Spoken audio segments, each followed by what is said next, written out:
Perhaps it's a fancy new iPhone 13, or a lavish tote from Telfar, or just a comfortable pair of warm slippers. Holiday packages are probably arriving at your front door right now. Now, in addition to these material items, many of us may also receive a holiday gift from the government in the form of potential economic relief if and when the massive Build Back Better bill is passed. Now, will the Build Back Better bill tax changes be an unexpected holiday bonus, or instead an unwelcome lump of coal? Continue watching this video and you'll find out. Now, while the Build Back Better is a good marketing slogan and alliteration, it is also obviously important to unpack and better understand what this 2,000 plus page, $1.75 trillion piece of spending and legislation might mean for you. What exactly are the key provisions of this signature bill? And importantly, will the proposed Build Back Better bill tax changes cause you to pay more or less to Uncle Sam if the proposed legislation passes? Hi, my name is Joseph Eschleman. I'm the president of Towerpoint Wealth, a boutique wealth management firm here in downtown Sacramento. In today's video, we are going to briefly unpack the Build Back Better Act, discuss which provisions are now being negotiated in the Senate, and importantly, evaluate the potential Build Back Better bill tax changes and the tax consequences of what a final package might look like. First, a brief background. The Build Back Better Act is the third and most economically significant part of President Biden's Build Back Better plan. Now, originally an immense $3.5 trillion social spending package, lawmakers in the House of Representatives have scrambled and negotiated over the past 6 months, finally ending up here, approving and sending to the Senate a slimmed down but hardly modest $1.75 trillion version of the plan. Now, the real debate and negotiations begin. With two noteworthy holdouts, the Senate Democrats are mostly united in passing this major legislation, but yet haven't been able to agree on what should be kept and what should be scrapped to obtain those 2 extra needed votes from the aforementioned holdouts.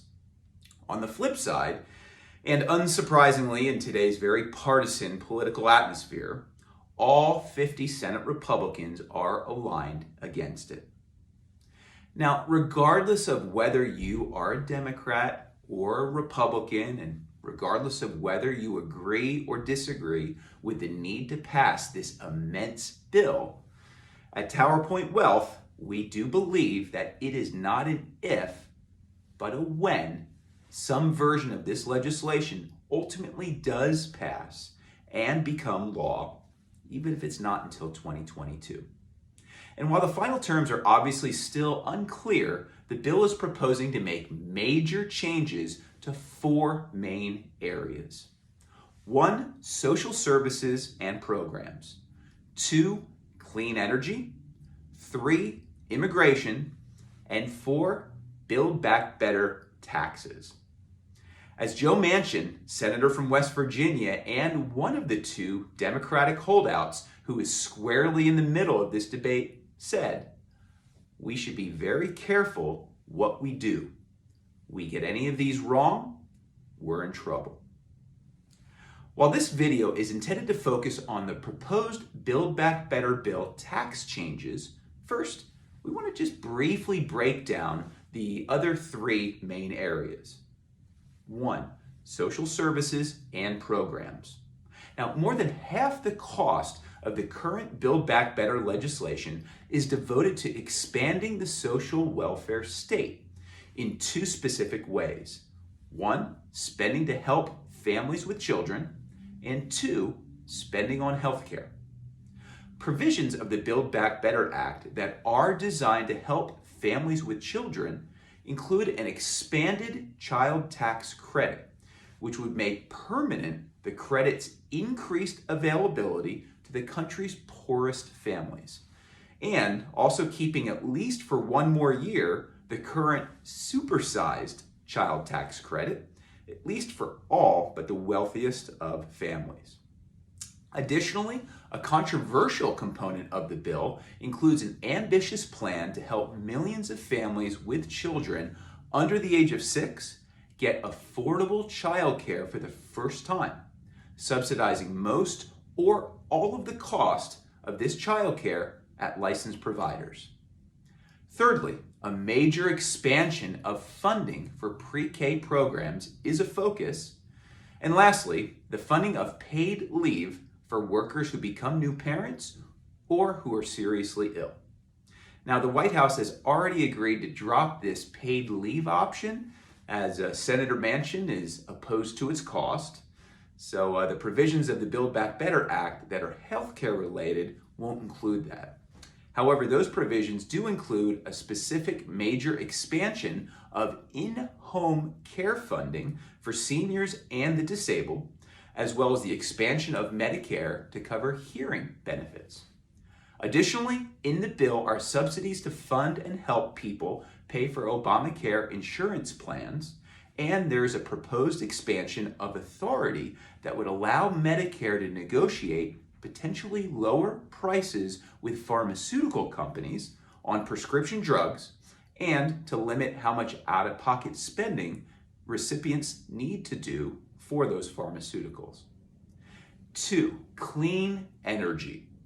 More than a quarter of the $1.75 trillion Build Back Better Act is devoted to green and clean energy and to fighting climate change. A large portion of the clean energy spending is aimed at offering tax credits to incentivize clean electricity and transportation, as well as energy efficiency incentives for property owners. Major funding to reduce pollution, restore forests, and other conservation programs is also part of the clean energy provisions of Build Back Better. Notably, Democrats have been forced to back away from proposals that would be punitive towards dirty, carbon-heavy energy. They've been forced to abandon their centerpiece climate proposal, which was a clean electricity payment program that would make direct payments to utilities that rely on clean energy, while fining those that do not prioritize reducing carbon emissions. There was also talk of an outright carbon tax. That has died as well. However, remaining in the bill is a policy that would add a fee on methane emissions associated with oil and gas production and transmission.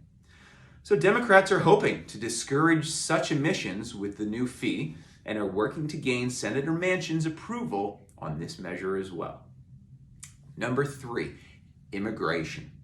The immigration piece of the Build Back Better Act would allow 6.5 million undocumented immigrants who entered the U.S. before 2011 to apply for temporary parole, protecting them from deportation and providing them with work permits.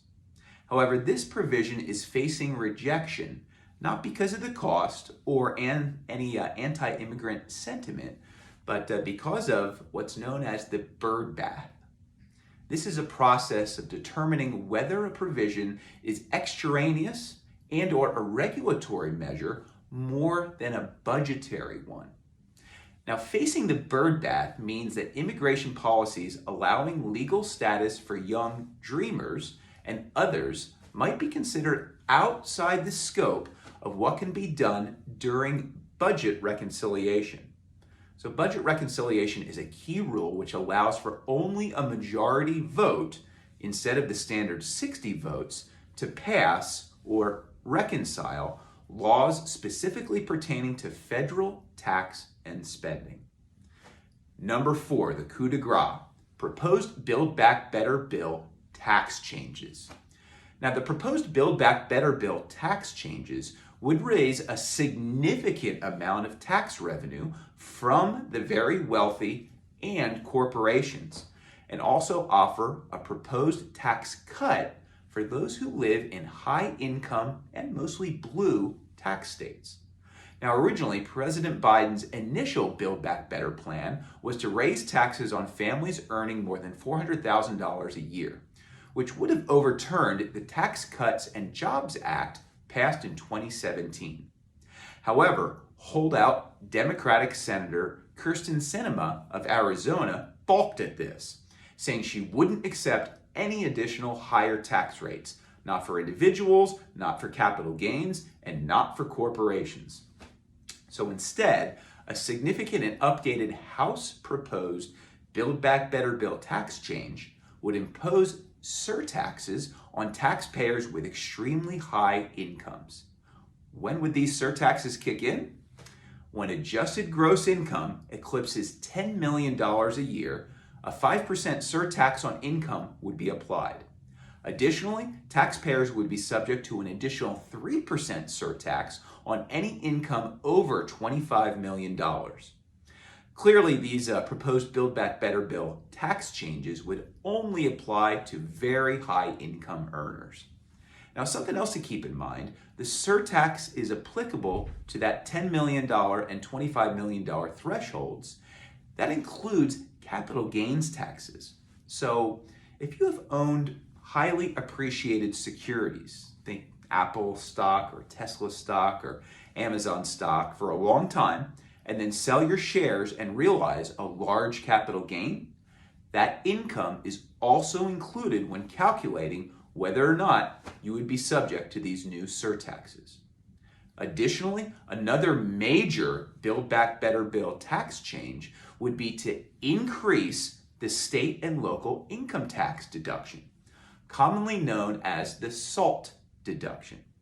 Now, the SALT deduction is a tax deduction that allows taxpayers, typically of high tax states, to deduct local tax payments on their federal tax returns. Before 2017, there was no limit on the SALT deduction. However, under the Trump administration's Tax Cuts and Jobs Act, the SALT deduction was capped at $10,000. The Build Back Better bill tax change to SALT proposes a new increased deduction limit of $80,000, which clearly benefits wealthier residents of high tax blue states like California, New Jersey, and New York. Now, this change would cost the government about $229 billion in revenue, and it was not part of Biden's original plan. It was added later in the House negotiations. Lastly, backdoor Roth IRA conversions, a popular technique we actually use here at Towerpoint Wealth, oftentimes used to fund tax-free Roth IRAs without being subject to the Roth IRA income limitations, would be eliminated as another Build Back Better bill tax change. And income recognized on cryptocurrency transactions would now be subject to 1099 reporting by crypto brokers and custodians. Head spinning yet? Obviously, the myriad of proposed Build Back Better bill tax changes is a lot to keep track of. However, at Towerpoint Wealth, that's exactly what we are doing on a regular basis.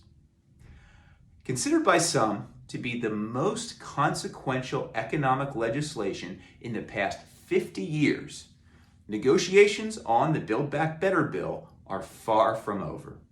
And any tweaks to this massive legislation will then require another vote in the House. However, and regardless of how and when this situation plays itself out, we feel it is safe to say that you will feel the effects of at least one or two components of the proposed Build Back Better bill tax changes.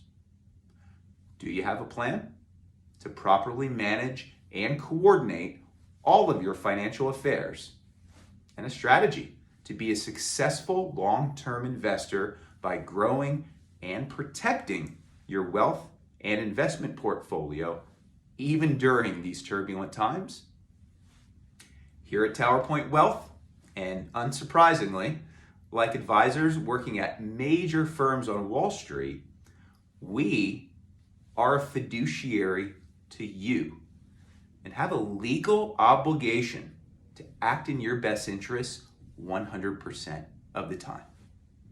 If you have concerns, questions, simply would like to talk about your circumstances further, we welcome beginning to get to know you and having you begin to get to know us. So let's talk. Message us in the comments section of this video. Call us at 916-405-9140 or email us at info@towerpointwealth.com. And thank you for watching this video.